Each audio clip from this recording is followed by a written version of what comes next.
नहमदुहु व नुसल्ली व नुसल्लिमु अला रसूलिहिल करीम अम्मा बाद फ़अऊज़ु बिल्लाहि स्समीइल अलीम मिनश शैतानिर रजीम बिस्मिल्लाहिर रहमानिर रहीम।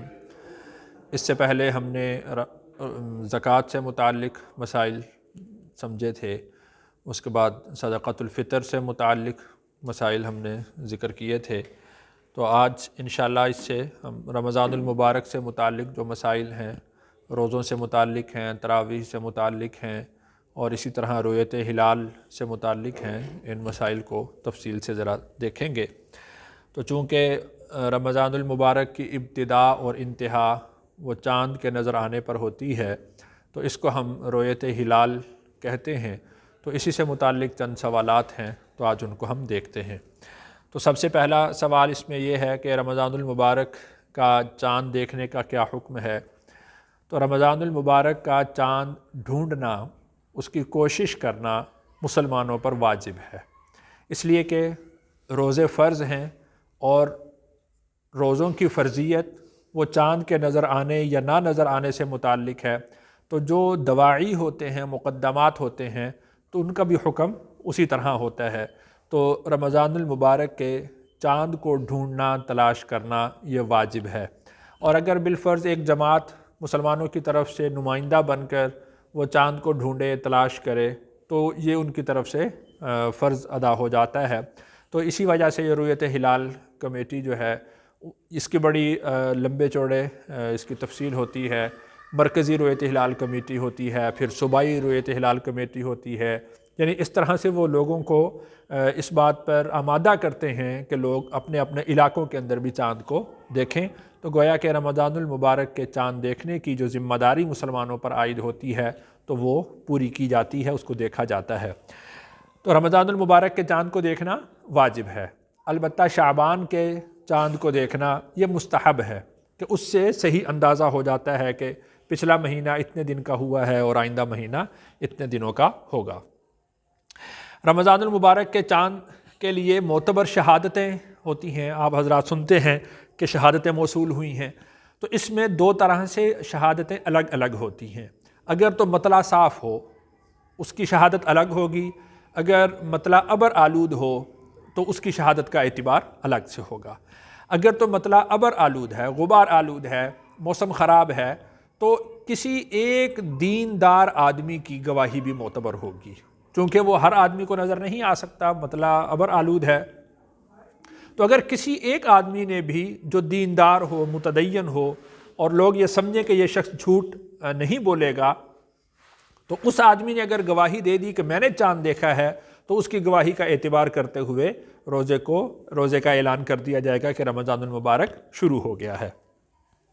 और अगर मतला साफ़ हो, तो फिर एक आधे आदमी की गवाही का एतबार नहीं, फिर इतने लोग गवाही दें कि सब का झूठ पर मुत्तफ़िक होना महाल हो, यानी कसीर तादाद से लोग उसके चाँद के देखने की फिर गवाही दें, तो तब मोतबर होगी। यानी यूँ समझ लें कि अगर मतला अबर आलूद है, तो एक आदमी जो दीनदार है, मुतदय्यन है, तो अगर वो गवाही दे दे, तो फिर उसकी गवाही का एतबार कर लिया जाएगा। और अगर मतला साफ़ है, तो फिर एक दो आदमियों की गवाही का एतबार नहीं किया जाएगा, बल्कि फिर देखा जाएगा कि कितने लोग इसको देखते हैं। यानी एक कसीर तादाद लोगों की, कि लोग उमूमी तौर पर इतने ज़्यादा लोग इकट्ठे नहीं हो सकते झूठी बात पर, तो उनका एतबार किया जाएगा। फिर यानी रमज़ानुल मुबारक का ऐलान किया जाएगा और ये कहा जाएगा कि रमज़ानुल मुबारक का चाँद नज़र आ गया है। इसी से इख्तलाफ़ मताले का मसला समझ लें। इख्तलाफ़ मताले का मतलब ये होता है कि हमारे मुल्क में चाँद नज़र आया है, पड़ोसी मुल्क में नज़र आया नहीं आया, किसी दूसरे जो है वो कॉन्टिनेंट में नज़र आया या नहीं आया। तो इख्तलाफ़ मताले में तीन तरह से उलमा की राय मौजूद है। एक राय तो ये है कि दुनिया के किसी खित्ते में भी अगर चाँद नज़र आ जाए, तो सब मुसलमान उसी का एतबार करते हुए सब ही रोज़ा रखेंगे, रमज़ानुल मुबारक की इब्तिदा हो जाएगी।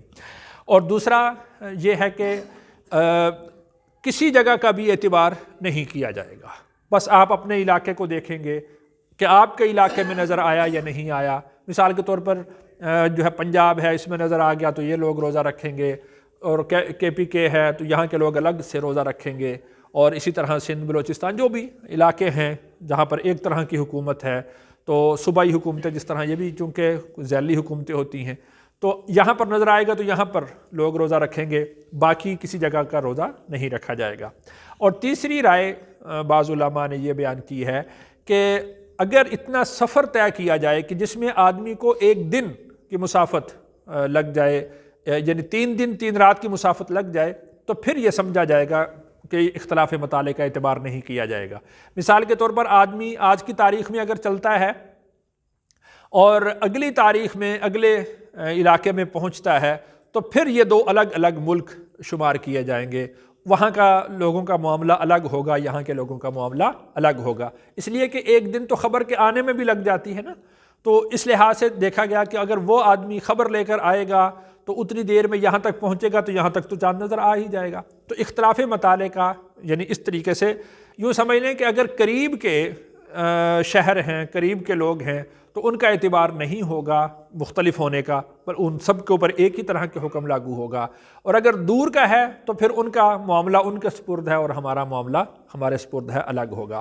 اور اسی کو ہمارے علماء نے جو ہے وہ ترجیح دی ہے، مفتی شفیع صاحب رحمۃ اللہ علیہ نے اور علامہ عثمانی رحمہ اللہ نے اسی کو ترجیح دی ہے کہ اختلاف بلاد بعیدہ کا اعتبار کیا جائے گا کہ ان کا شہر ان کا اور ہمارا شہر ہمارا ملک ہمارا ہوگا۔ اور آج کل اسی پر ہی عمل ہو رہا ہے کہ اگر کسی ملک میں نظر آ جاتا ہے تو ہم یہ کہتے ہیں کہ اس ملک میں نظر آیا، ہمارے ملک میں یہ نظر نہیں آیا۔ اگر ہمارے ملک میں نظر آئے گا تو ہم کہیں گے ہمارے ملک میں نظر آیا ہے، تو اس کے مطابق اس کا اعلان کیا جاتا ہے۔